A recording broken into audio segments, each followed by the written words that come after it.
Hello, I'm Ruth Cadbury, Member of Parliament for Brentford and Isleworth in West London, and also in this context, the co-chair of the All-Party Parliamentary Group on Cycling and Walking. And I chair the group with Selane Saxby, Conservative MP for North Devon. So the APPG has members of the Houses of Commons and the House of Lords from both parties, and we've got quite a large and very active membership. And what I'm glad to see for an all-party group is that we've got a growing number of active members of the Conservative Party, which is good to see, given the Conservatives are in government and instrumental in driving forward change in terms of active travel. So the vision of the APPG is to see more people cycling and walking in the UK more often and safely. And we use our role as parliamentarians to promote all forms of walking and cycling. And as an all-party group of parliamentarians, we work with representatives of organisations in the private and the public and the third sectors who share our vision. And our funding comes from those organisations who help to fund our secretariat that ensures that we are actually able to do what we do. So how we do this, we review research and look for evidence and current best practice.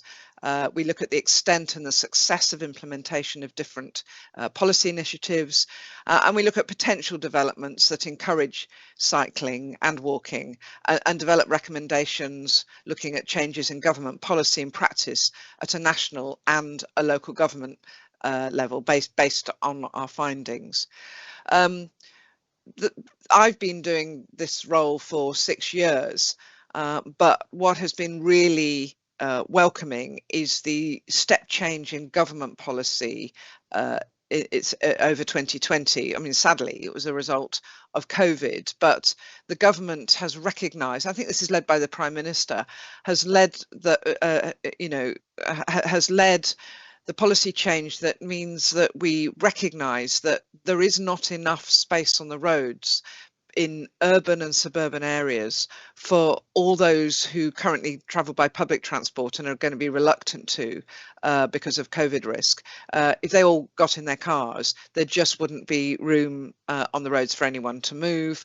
And also the issues around on pavements, the need to create space, 2 metre space between people and not have pedestrians crowding together on pavements with the added infection risk that brings. So the legislative changes and the funding that has come with that to local authorities has been really welcome, and that has really changed the climate with the introduction of low traffic neighbourhoods across many cities and urban areas, and also segregated cycle paths as well.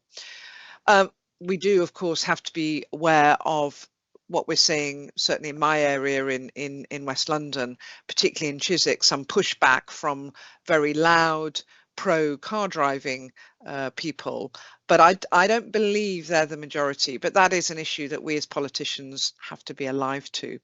So I want to just describe a little bit about what we do by going through a few of our events that we've held this year. I also would add that I've just been promoted to Labour's front bench as a shadow planning minister. So I will, in my role as a shadow minister, be addressing the planning white paper. But today I'm speaking to you as the co-chair of the All Party Parliamentary Group. So, but I think I would, of course, want to focus initially on our meeting on the planning white paper, and we covered. We had a spokesperson from the Department for Transport. We had planners there and other speakers, and a really lively discussion afterwards. And by the way, if you want to see more of details of our events, then do look at our website. It's very easy to find. But on the planning white paper, we learnt that there is elements around active travel in the planning white paper, which is going to be the core of what will be the planning bill that we're still waiting to see. It was announced in the Queen's speech that there will be a planning bill. It will focus initially on the delivery of enough housing to deliver the housing needs in our country, but there is more to it than that. And as I understand it, we're likely to see a focus on quality, improving cycling and walking, good design, and of course that should mean good design for all forms of transport, should be in the planning bill. This goes alongside the work that the DFT, the Department for Transport, are doing with HCLG around Active Travel England, and I understand that we could expect to see announcements around 15-minute neighbourhoods, which the APPG would really welcome as well. We also had a speaker from the Conservative Environment Network at the event on the planning white paper, which, as I've said earlier, I really welcome this within the Conservative Party, because it's good to see fellow MPs who are championing active travel in their constituencies from all parties, not just the Labour Party and the Green Party. So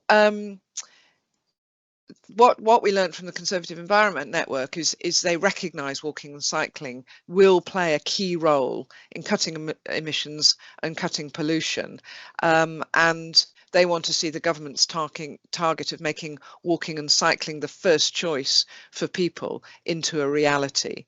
The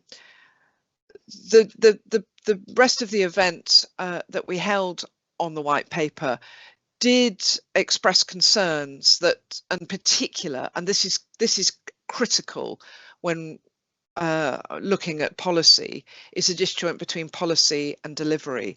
And there are real concerns from a number of speakers and attendees at our event that the vision in the planning white paper, and therefore what comes out in the bill, will not contain the mechanisms for delivery around transport and the environment.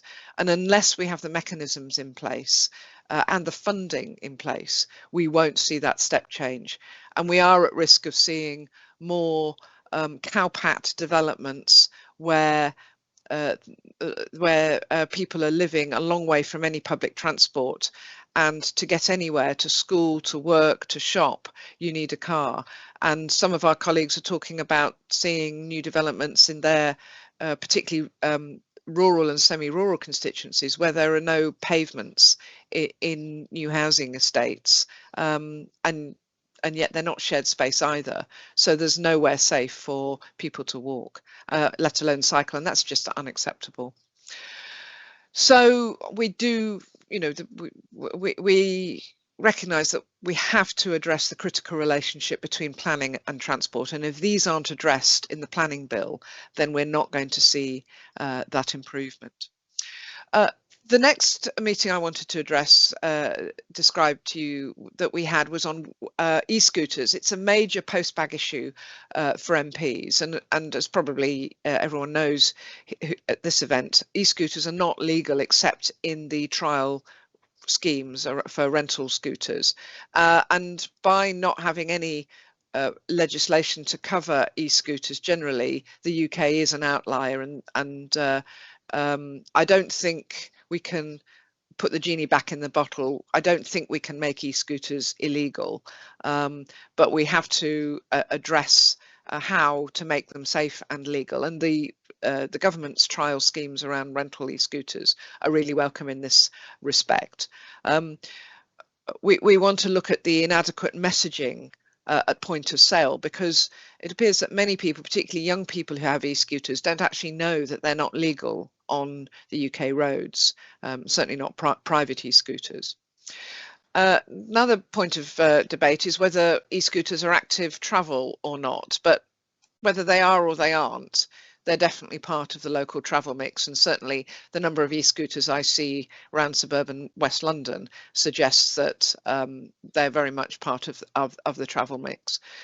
There are real concerns, of course, about e-scooters, and that was particularly outlined by our speaker from the Guide Dogs for the Blind. Concern about e-scooters on pedestrian space. They're silent.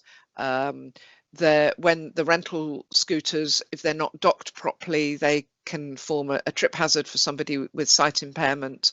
On the other hand, I am aware that for some disabled people with mobility impairment, e-scooters are a real mobility solution. So we've got to get this right. We heard from the providers about their experience of the trial schemes and how they work with the local authorities to ensure that the e-scooter trial schemes really do work well.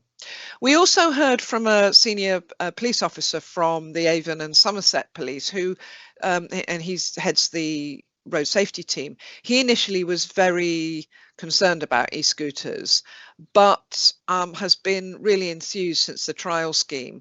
And they have kept data on all incidents involving e-scooters, collisions, injuries, and so on.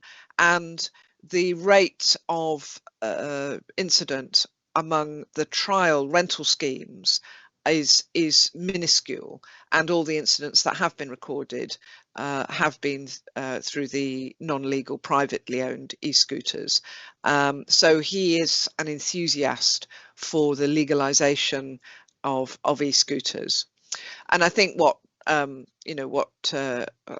generally the feeling of the meeting is that there needs to be a proper registration scheme, but there's some reluctance to insist that those who have e-scooters are required to have a driving license and vehicle insurance, because that therefore excludes an awful lot of young people. And of course, people who, we don't, if we want more people to travel actively, that it supposes that people will be less likely to have driving licenses. And certainly in London, fewer and fewer people, more and more people are ditching the car, and more people don't actually drive.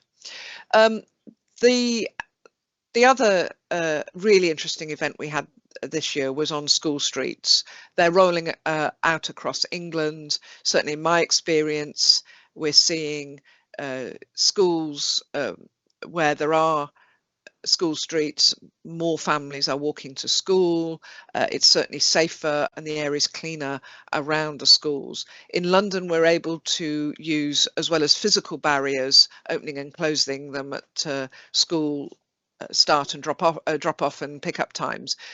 In London, we're able to use ANPR, camera enforcement, and certainly in my borough in Hounslow, that works well. And they've been really welcomed. I've had no pushback from residents about the school streets. But what we learnt at the event is that you do need to engage schools, parents, children, and neighbouring residents. And if you do that, they work well.